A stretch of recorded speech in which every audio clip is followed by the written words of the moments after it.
अपनी माँ को ले जाइए ना लॉन्ग ड्राइव पे, सवाब भी मिलेगा उसका। Thank you so much Ramsha, हमसे बात करने का और यहाँ पर आने का और हमें टाइम देने का। कैसी हैं आप?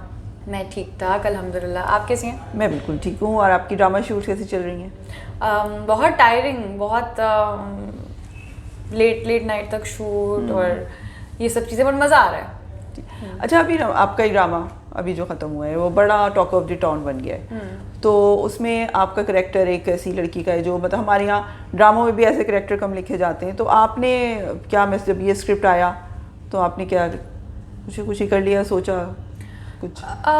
मैंने तो फ़ौरन ही हाँ कर दी, क्योंकि मुझे प्रोड्यूसर ने कहा था कि ये एक एक्सपेरिमेंटल प्रोजेक्ट है, सैटायर है। तो मैंने जब एपिसोड्स पढ़े मुझे तो साम्या बहुत अच्छी लगी और मुझे एक बहुत ज़्यादा चैलेंज भी दिखा, तो मैंने कहा हाँ करते हैं, बिल्कुल करते हैं। बहुत अच्छा मैसेज भी था, बहुत से मैसेजेस थे बल्कि, जो मुझे लग रहा था कि यार ये जो है ना लोगों को पहुंचाने बहुत ज़रूरी है। हाँ, उसमें ज़रा एक खुद मुख्तार लड़की का था। अच्छा, उसमें जो सबसे ज़्यादा वो जो शुरू में क्रिटिसाइज़ हुआ था, लेकिन अब क्योंकि एंड एक उसका एक बहुत पॉजिटिव उस पर हुआ है, तो उसमें था कि इतनी सारी शादियाँ एक लड़की की मतलब चौथी करते करते वो रह गई। तो उसमें मतलब आप ये बताएं, आपको क्या लगता है कि सामिया जो है वो मतलब उसको मोहब्बत वाकई किससे थी? सामिया को मोहब्बत जो थी ना वाकई, वो मुझे लगता है खैर रिज और बशारत दोनों से ही हुई थी। मैं कहूँगी कि दोनों, क्योंकि उसमें एक डायलॉग भी था कि पहली मोहब्बत से कई ज़्यादा तबाकुन होती है दूसरी मोहब्बत। तो ये आपके सवाल का जवाब यही है। हाँ। वरना दूसरा तो ये क्रिटिसाइज जो हुआ था वो वाकई हुआ था, बट मैं समझती हूँ कि देखिए हम हर कोई जानता है, मैं जानती हूँ एक ऐसी औरत को जिन्होंने एक्चुअली 4 शादियाँ की हैं। हाँ। ठीक है, हम सुनते रहते हैं ऐसे लोगों के बारे में। तो हाँ, अगर क्रिटिसाइज़ किया तो मुझे लगता है कि लोगों को ये भी समझना चाहिए कि हर ड्रामे जो है ना वो एंटरटेनमेंट के लिए कुछ बनते हैं, कुछ आपको एक मैसेज डिलीवर करने के लिए बनते हैं, तो ये उनमें से था। वरना लोग भी कहते हैं ऐसे कहाँ होता है, हर किस्म की चीज़ें होती हैं दुनिया में होती। बल्कि फसी बारी खान ने एक इंटरव्यू में बताया कि ये उन्होंने एक खातून जिनको रियल लाइफ में वो जानते थे, उनकी ज़िंदगी की से उन्होंने ये इंस्पायर होकर बनाया है। बिल्कुल। तो आपको कभी हुआ कि आपने कभी फसी बाई से पूछा हो कि इनसे मिलवाएं कौन खातून है? नहीं, मुझे एक्चुअली वो मेरे लिए भी तभी सरप्राइज था जब मैंने भी वो इंटरव्यू देखा, उन्होंने ये बात कही, क्योंकि मुझे तो पता नहीं था। मेरी जब भी उनसे बात होती थी तो सामिया पे होती थी, फिर हम एक दूसरे को कॉल करके एक दूसरे को मुबारकबाद देते थे कि भाई बहुत मुबारक हो, इतना अच्छा एपिसोड। वो कहते थे बहुत अच्छी अदाकारी की है, कह रही आप भी क्रेडिट। और मैं एक साबा बताऊँ, क्रेडिट सारा फसी भाई को जाता है और अहमद भट्टी को जाता है जो डायरेक्टर हैं इस ड्रामे के, क्योंकि उन्होंने एक तो अगर वो इस तरह के डायलॉग्स ना लिखते तो मैं उससे रिलेट ना कर पाती और ना ही मैं वो चीज़ डिलीवर कर पाती। तो हाँ, ये मेरे लिए, खैर coming back to your question, ये मेरे लिए खुद एक सरप्राइज था। और उसके बाद मुझे और हो गया, और ज़्यादा लगाव हो गया सामिया से। तो अच्छा, आपको लगता है कि अभी तक जितना काम किया है, अभी तो ज़रा आपका स्टार्ट है करियर का, लेकिन अभी तक जितना काम किया है इसमें सबसे आपका जो एक चेंजिंग था, जो तब्दीली लाया है आपके इसमें, या आपको ज़्यादा एक अपॉर्चुनिटी मिली है इस कैरेक्टर से मिली है?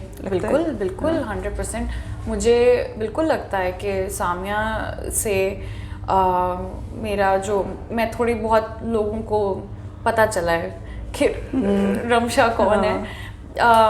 इश्किया से भी हुआ था, बट मुझे जो एक होता है ना कि अंदर से जो खुशी है वो मुझे सामिया से ही हुई है, क्योंकि मैं इतने रिव्यूज़ और वो सब चीज़ें नहीं देखती हूँ और ना ही इतना पढ़ती हूँ। मैं सोशल मीडिया पे इतना एक्टिव नहीं हूँ, आजकल होना पड़ा है, आपस की बात है क्योंकि ये है एक ज़िंदगी का हिस्सा बन चुका है।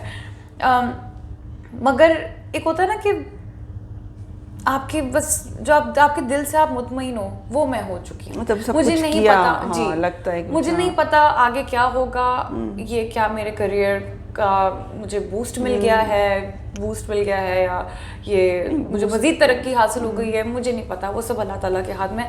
लेकिन मैं ये जानती हूँ कि मैं बहुत बहुत प्राउड हूँ इस ड्रामे को लेकर। नहीं, और बाकी मतलब ये एक मुझे लगता है कि बाकी जो लड़कियां आपकी उम्र की हैं वो भी कहेंगी कि भाई इस तरह के कैरेक्टर्स, क्योंकि वो बाज़ दफ़ा रिलक्टेंट हो रही होती हैं कि हम करियर के शुरू में इस तरह के कैरेक्टर कर लें। तो अब आपने किया है तो आई थिंक एक एग्जाम्पल भी है ना कि बाकी भी। अच्छा, उसमें आप ये बताइए कि आपने शुरू में अपने करियर की, जो अपने करियर की बात है, आपने बड़े एंटागोनिस्ट रोल किए हैं 2-3, तो अब अगर इस तरह का कोई कैरेक्टर आया तो कर लेंगी? मैं एंटागनिस्ट नहीं कहूँगी एक्चुअली, क्योंकि वो एक पल में, अगर आपको याद हो तो वो एक अच्छी भली उसकी मंगेतर थी। अब वो जो हालात उसके सामने हुए हैं, वो तो फिर वो ज़रा गुस्से में, वो जज्बात में वो ऐसी हो गई। खुद परस्त में भी वो लड़की ही ऐसी थी, मतलब वो थी बिल्कुल ही सेल्फिश सी, दगाबाज किस्म की लड़की। तो मैं नेगेटिव्स पे ऐसे बिलीव नहीं करती हूँ। मुझे लगता है नेगेटिव कुछ नहीं होता, क्योंकि एक विलन की ना हमेशा बैक स्टोरी होती है जिसकी वजह से वो ऐसे करने लग जाता है। जैसे माहे तमाम में भी आपका जो था वो नंद का कैरेक्टर आपका था ना? जी, नंद का कैरेक्टर। हाँ, तो वो भी उसकी भी एक बैकग्राउंड दिखाया था वो डिप्राइव थी। एग्जैक्टली, वो बच्ची थी, उसके दोस्तों ने उसको पंप किया, उसने वो हरकत कर ली। एग्जैक्टली, उसका हमेशा, और खुद परस्त में भी सबका रीजन होता है, या तो वो होते ही इस तरह है, इसी पर्सनालिटी के, इसी माइंडसेट के। लेकिन नेगेटिव आई डोंट थिंक कि वो चीज़ होती है, बट उस किस्म का नेगेटिव जो है वो मैं करना चाहूँगी, मैं बिल्कुल करना चाहूँगी। अब भी तो पता नहीं, अभी तो खैर फिलहाल नहीं, लेकिन कोई बहुत ही अच्छा मज़े का नेगेटिव जिसकी एक बैक स्टोरी भी हो। जैसे किस तरह का कैरेक्टर करने का दिल चाहता है? अब ये होता है ना हर किस्म का। शुरू में जब मैं नई आई थी, तो अगर मैं बहुत नई होती तो मैं आपको कह देती कि भाई पागल का कैरेक्टर, ये सब चीज़ें। लेकिन अब मुझे ऐसा कोई भी कैरेक्टर जो मुझे चैलेंज करे वो मैं करना चाहूँगी। जैसे कि सामने जब घिसी पिटी मोहब्बत मुझे ऑफर हुआ था, ये मेरे दिमाग में नहीं था कि मुझे ऐसा कैरेक्टर करना है कभी, ना ही मैं एक्सपेक्ट कर रही थी कि ऐसा कैरेक्टर मुझे ऑफर होगा, क्योंकि मैंने बेचारी के इतने कैरेक्टर्स कर लिए कि शायद प्रोड्यूसर्स जो है ना, वो उनके दिमाग में एक इमेज बन गई मेरी। लेकिन अब मुझे लगता है कि जो कैरेक्टर मुझे चैलेंज करे, इसका ये मतलब नहीं है कि मैं रोने धोने ही करूँ, या मैं विलन करूँ, या मैं कुछ और करूँ। आउट ऑफ द बॉक्स, बिल्कुल अलग, हट के। अच्छा, एक ये जो कैरेक्टर था ये वाला, तो अब तब ये खबरें हैं, अब आप इसको तस्दीक कर दें कि ये सजल अली के लिए लिखा गया था, और फिर उन्होंने बहाल में ये पहले या उनको ऑफर हुआ था, अब ये हमें इतनी नहीं पता, ये आप बताएंगी कि ऐसा ही था फिर आपको? मुझे ऑनेस्टली इस चीज़ का नहीं पता। मुझे, जैसे मैंने कहा, मुझे तो ये भी नहीं पता था कि ये एक नई ये कोई लड़की पर एक्चुअली रियल लाइफ स्टोरी है। ऑनेस्टली अगर ये है तो फिर बहुत अच्छा है, क्योंकि मैं तो सजल की बहुत बड़ी फ़ैन हूँ, और औरंगरेज़ा में मैं समझ सकती हूँ कि फसी भाई ने क्यों कहा, क्योंकि छम्मी टाइप है ये लड़की सामने। तो इस चीज़ का तो फसी भाई ही आपको बता सकेंगे कि ये किसके लिए लिखा था। लेकिन अगर सजल भी करती तो वो भी बहुत अच्छा करती, डेफिनेटली बहुत अच्छा करती। वो तो एक्ट्रेस इतनी अच्छी है माशाल्लाह। लेकिन वो ये जिसकी किस्मत में हाँ। अच्छा, फिल्म से आपने शुरू किया, एक फिल्म थी जो थोड़ा जी ले, उससे आपने, अक्सर लोग ड्रामों से फिल्म में जाते हैं, आप फिल्म से ड्रामों में आई, तो वापसी फिल्मों में कुछ है इरादा जाने का? मैं फिल्मों से ड्रामों में इस वजह से आई क्योंकि मुझे था कि मुझे थोड़ा सा मार्क बनाना चाहिए, मुझे एक्टिंग एक्सपीरियंस के साथ सीखनी चाहिए, तो इस वजह से। लेकिन अभी तो सच कहूँगी कि मेरा कोई इरादा नहीं है। अभी बहुत कुछ करना है ड्रामों में, बहुत कुछ रहता है, जब वो मैं कर लूँगी फिर फिल्म की तरफ जाऊँगी। हाँ।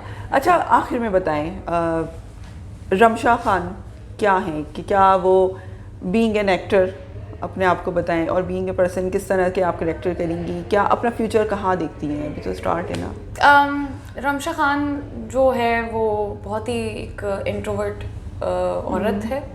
मुझे बिल्कुल सोशलाइजिंग ये सब नहीं पसंद, लेकिन मेरा जो मैसेज है, मेरी हमेशा कोशिश यही रहती है कि मैं एक हमेशा ऐसे कैरेक्टर्स करूं जो एम्पावरिंग हो और जो कि कहीं ना कहीं औरतों के हुकूक पर भी बात उस पर हो, तो इस किस्म के कैरेक्टर्स मैं करना चाहूँगी।